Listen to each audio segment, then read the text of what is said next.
Running? Yep. Still running? Okay, the video from yesterday with the Staffordshire Bull Terrier, there was lots of really nice feedback on it, and I deliberately put that blurb on that. Now there was a line in the blurb saying that this is nuanced work, okay, and it is nuanced. So we've got an ideal training situation, okay. So ideal training situation would be perfect equipment, okay, a dog that's relaxed, an owner that knows what to do, and enough distance from the stimulus which is causing the reaction. So in that case, the case from the video yesterday with the swans, okay. Now what do we do is, if we don't have that, what do we do, okay? So, and I was saying that it is nuanced work, and I mean it's nuanced.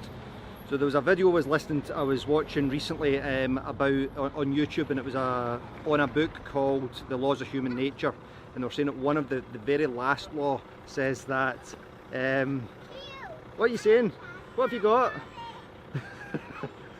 The laws of human nature, and one of the laws of human nature is that sometimes it's contradictory, okay. So it's because things in the world aren't black and white, okay. So if we follow a recipe, what happens when it doesn't feed the scenario doesn't allow that recipe to unfold? What do we do? What do we have next? Okay, but if we learn the principles of this and what we're trying to achieve, and in each scenario say, have we got something we can learn here? Okay, so one of the things that came up was, could we have more distance from him? Yeah, we ideally we would like more distance between Buddy and the swans, but we didn't have that. The swans came down to join us, okay, and so they came to join us. We didn't seek that out, okay. Now, in all of these things, what do you do if you're walking down the corner? If you're walking down here with a young dog and you turn a corner and your dog, then there's a cat there, what do we do? Okay, so you see how that's not, there's learning that we can do there, but it's not a training exercise, but we can use it as a training or learning opportunity if it happens and if it unfolds, which is what happened with Buddy in that video. And I try and build as many of these I try and build some of these opportunities into my training sessions, which is why I train at parks. Okay, what do we do if an off-lead dog runs up to us? Okay, and what do we do if the lead drops out of our hand? Okay, what do we do if the dog is overwhelmed? What do we do if the dog starts jumping up and grabbing a hold of us?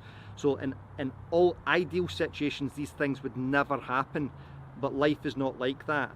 So if we train for them, then we can still use them as learning opportunities, but it doesn't mean that we're constantly we're constantly putting the dog into these situations to let him drown, okay. So that's one thing that's going on there, okay. The other thing that came up was, what are we using as the reinforcers there? So there is an extinction process going on. So extinction is, I'm trying and not being successful, okay, and there's frustration is the emotion that goes with that, okay.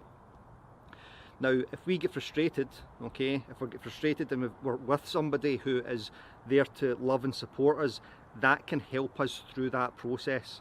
So if we're only looking at the behaviours, what are we reinforcing there? That's only part of it.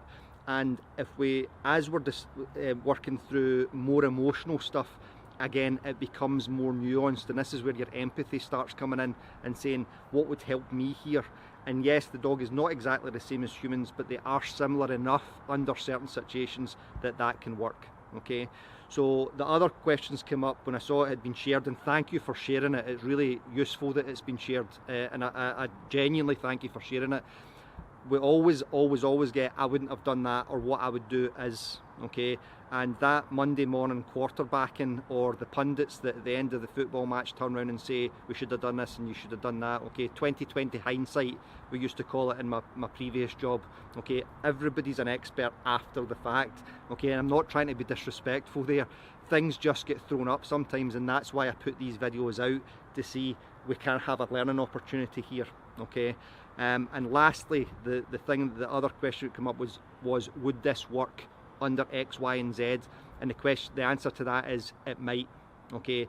But again, nuanced training, okay.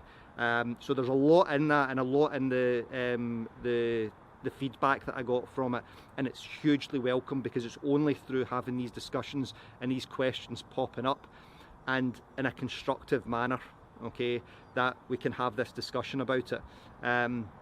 And I'm happy to engage people in a constructive way about it. And again, it's just my opinion. This works, okay, it works. I've done it over and over and over and over again. I've lived with a dog for 4 years that would not take food outside, okay, and wouldn't sniff outside. So what do we do there? We actually just need to go out and be until he relaxes into the environment. And then when we get that, we can now start using food and toys potentially, okay, or opportunities to sniff. But sometimes we need a starting point, okay? So massive thanks to everybody that contributed. Please do keep contributing, and I will do my best to answer the questions and to engage with you given the time, okay? So hugely thankful to you, and I'll catch you next time. How long was that?